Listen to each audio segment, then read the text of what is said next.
This morning, the research firm Moody's Analytics estimates the government shutdown already has cost the economy $22 billion.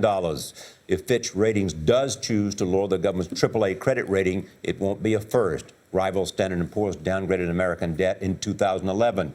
John Chambers is chairman of the Sovereign Ratings Committee at S&P. Welcome.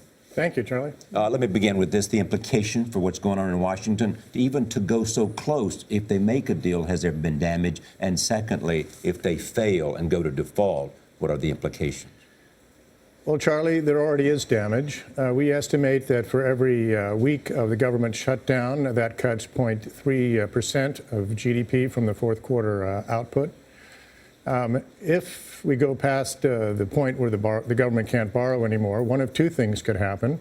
One is that you'd have to cut spending other than debt service by over a quarter of our current federal government spending. That would certainly put the U.S. economy in a recession. The other is that you could not pay your interest or your debt service, the bonds coming due. That would be a default under our criteria.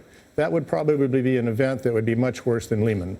Mm-hmm. So if Congress does not vote by the end of today, do you think a downgrade would happen, and how quickly? We'll have to see what the government's response is. Our assumption is that there will be a plan.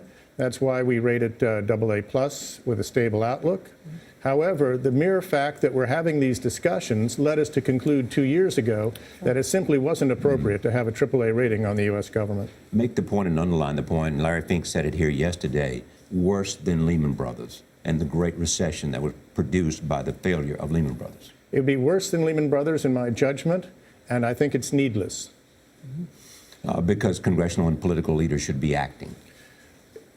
We have a budget system that is unlike any other budget system that I'm familiar with. We have spending and revenue measures that have originated from an original act in Congress.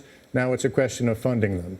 The spending has already been approved, but now the elected officials are balking at funding that spending. All right. A sober warning this morning. John Chambers, thank you.